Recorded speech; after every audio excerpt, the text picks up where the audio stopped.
This is a motion that you received in the digital folder. I will be reading it in French as slowly as possible. That pursuant to Standing Order 1083H, the committee examine the measures in place to avoid and prevent conflicts of interest in the federal government policies with regard to contracts and grants or contributions and other expenses. B, that in carrying out this study, the committee study mainly, but not limited to, contracts with regards to speeches of Justin Trudeau and Sophie Grégoire Trudeau within the framework of activities organized by Speaker Spotlight since October 14th, 2008. C, that the committee invite Speaker's Spotlight representatives to testify about all files related to speeches organized since October 14th, 2008 for Justin Trudeau and Sophie Grégoire Trudeau. D, that an order be issued to Speaker Spotlight to obtain a copy of all records related to speeches organized since October 14th, 2008 for Justin Trudeau and Sophie Grégoire Trudeau, including for each speech the amounts paid, any expenses reimbursed, and the name of the company, organization, person, or entity that organized it. E, that the documents listed in D be delivered to the clerk of the committee within 7 days of the adoption of this motion, and that their consideration be in camera. F, that for the consideration of documents studied during closed meetings, only committee members be allowed to participate. No mobile or electronic device be allowed in the room during these meetings. Numbered hard copies of documents be given to committee members by the clerk at the beginning of each meeting scheduled for that purpose, and that these copies be given to the clerk at the end of each meeting.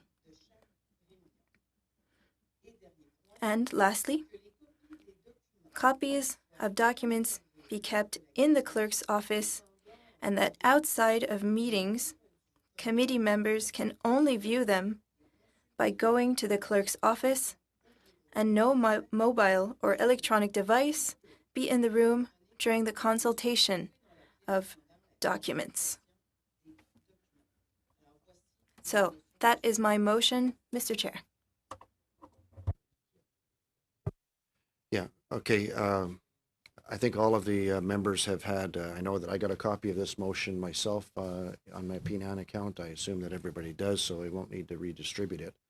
That, with the motion being moved, we'll move forward with debate on this motion. And I have, yes, Madam Shanahan is online, so I wanted to let you know that our speaking order is as follows. Mr. Angus, Mr. Barrett, Mr. Workington, Madam Shanahan, Mr. Fergus, and Mr. Sorbera. Mr. Angus. Thank you, Mr. Speaker, or Mr. Chair. I was actually surprised at your opening statement about how it is possible to change a motion. We are sent here representing our parties. Each of us are appointed because our party sends us, and so we are representing our party. If a party votes one way on a motion and then gets political heat from that vote, they don't get to come back and then insist that we redo it.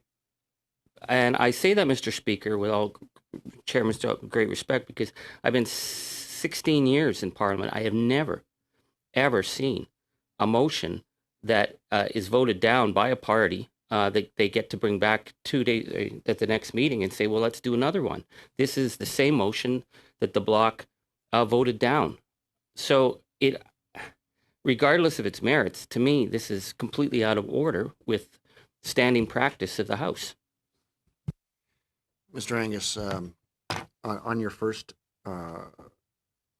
point, I want to commend the clerk for hours and hours of work that she did, and and I reviewed over the past 3 days in regards to what are some options, because we had heard from members about some concerns. And we combed through literally, I think if I remember the earliest ruling was about 30 years old. I might be off by 10 years.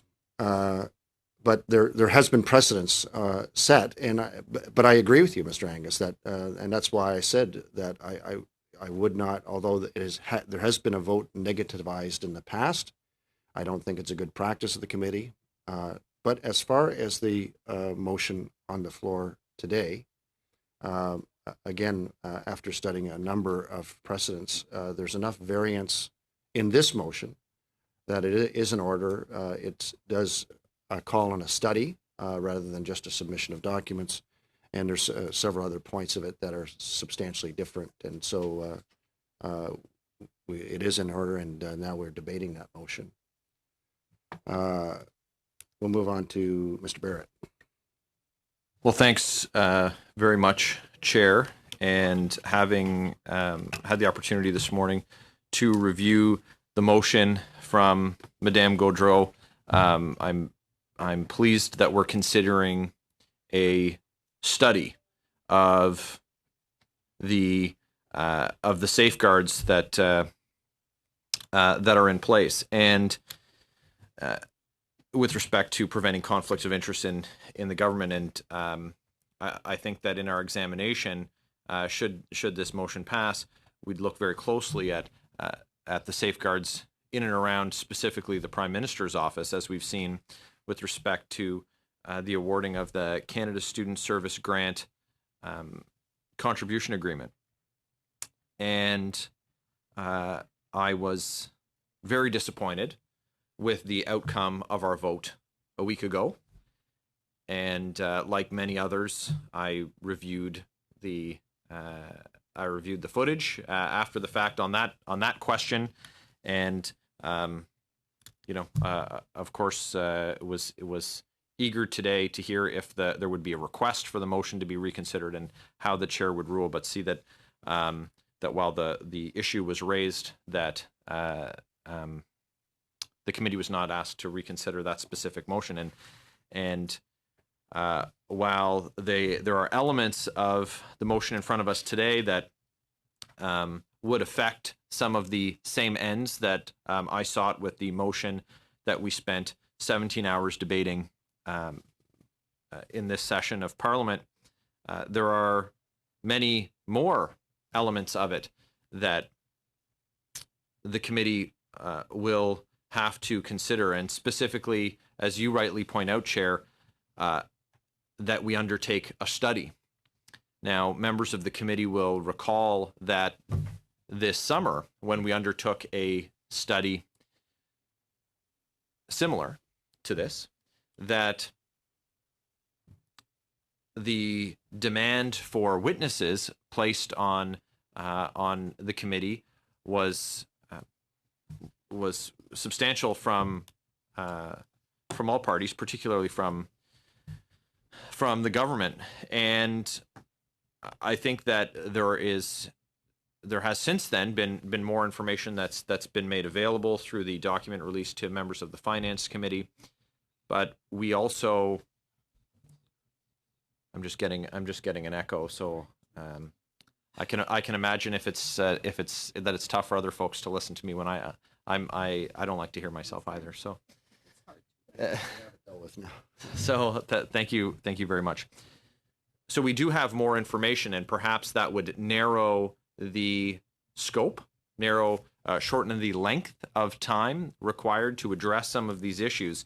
And when we look, Mr. Chair, at the amount of time that we have in front of us, the 2nd of November, and the House adjourns the second week of December, I believe, and so we really have a limited amount of time, and then the House resumes the last week of January.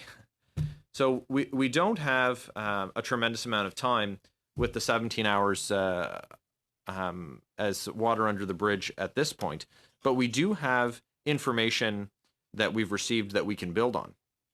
And so the ask in the motion, the intent, and the public interest with respect to this matter, I think is very high. And so, with that said, and I will note also that the motion that I had presented at our first meeting with respect to documents and government members and other opposition members having advocated for safeguards, if you will, or enhanced measures. To see that type of language included here, I hope that it would hasten the debate, so that while everyone has the opportunity to get their say, we don't venture into the multiple meeting, multiple week scenario as we did with the other motion. So that said, Chair, I'm pleased to say that I will be supporting the motion introduced by Madame Gaudreau, and look forward to having the opportunity to vote on the question. Thank you very much. The speakers list hasn't changed, so we'll go to Mr. Workington. I do.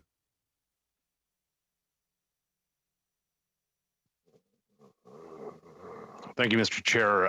Hopefully you can hear me here. I'm having a little bit of delay on my internet connection. I just would like to amplify that this motion is a compromise. It is a compromise that addresses the concerns that have been brought forward by the Liberals on after hours and hours of filibuster. I think that this includes all of the provisions to secure the documents, to ensure that they aren't distributed, to ensure that only members see them without electronic devices. I think it also addresses some of the concerns that have been brought forward in terms of the inclusion of other family members. And so this is a compromise. I believe that it is far and away, it made significant concessions to the Liberals. And so I'm hoping that in the effort to provide and ensure transparency and accountability for every Canadian, that we can expeditiously move on this and ensure that it passes today. Thank you, Mr. Workington. Just to review, Madam Shanahan, you're coming up next, and then we have Mr. Fergus, Mr. Sorbera, and then Madam Gaudreau. Ms. Shanahan. Thank you, Chair. Thank you. And Chair, I would like to call the vote. Well, okay. I want to take a look around the room. Is everybody prepared to vote on the motion? Could I request a recorded vote, Chair? Yes, it will be recorded by our very capable clerk. And it looks like there's consensus to go ahead. On the motion of Madame Gaudreau, please say yay when your name is called if you're for the motion, and please say nay when your name is called if you oppose the motion. Mr. Dong. No. Mr. Fergus.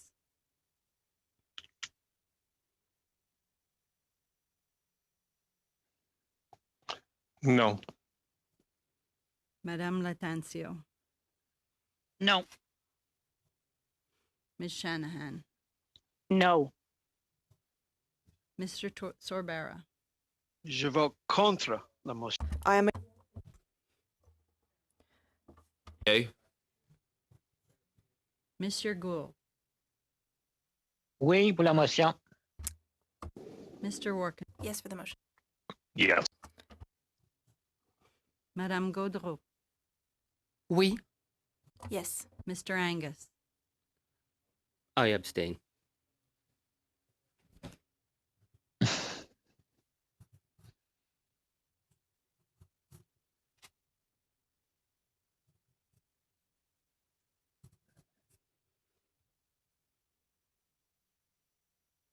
Five nays, 4 yeas.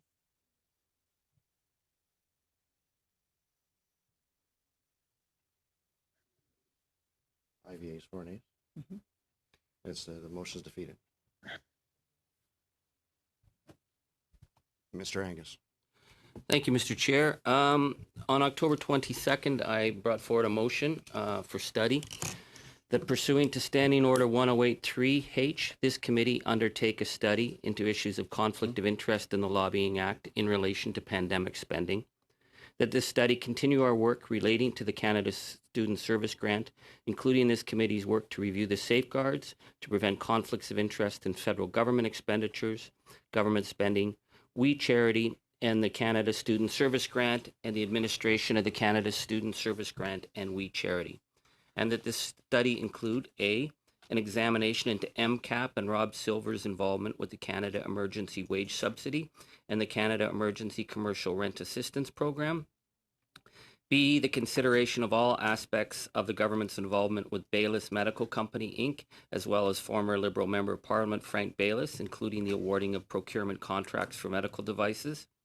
C, an examination into Palantir Canada's relationship with the government, including the breach of Conflict of Interest Act by its president and former Canadian ambassador to the United States, David McNaughton.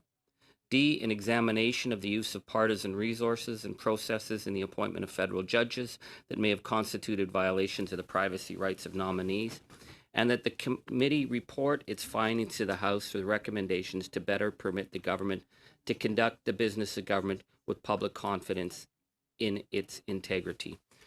I hope I get the support of my colleagues in this motion.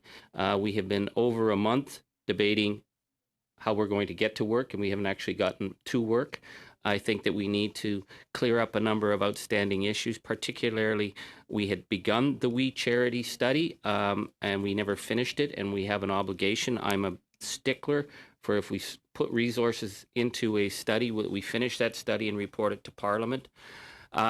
We had talked with the government about a committee to address pandemic spending issues, and that had not come forward. So I believe if my colleagues are willing to work with me, we can get this motion passed and get down to business and get a report to Parliament as soon as we can get this report finished. So I'm hoping to get support for this motion. Mr. Angus, is this a motion you've tabled before? It's on notice, I mean? Okay. We're just going to suspend for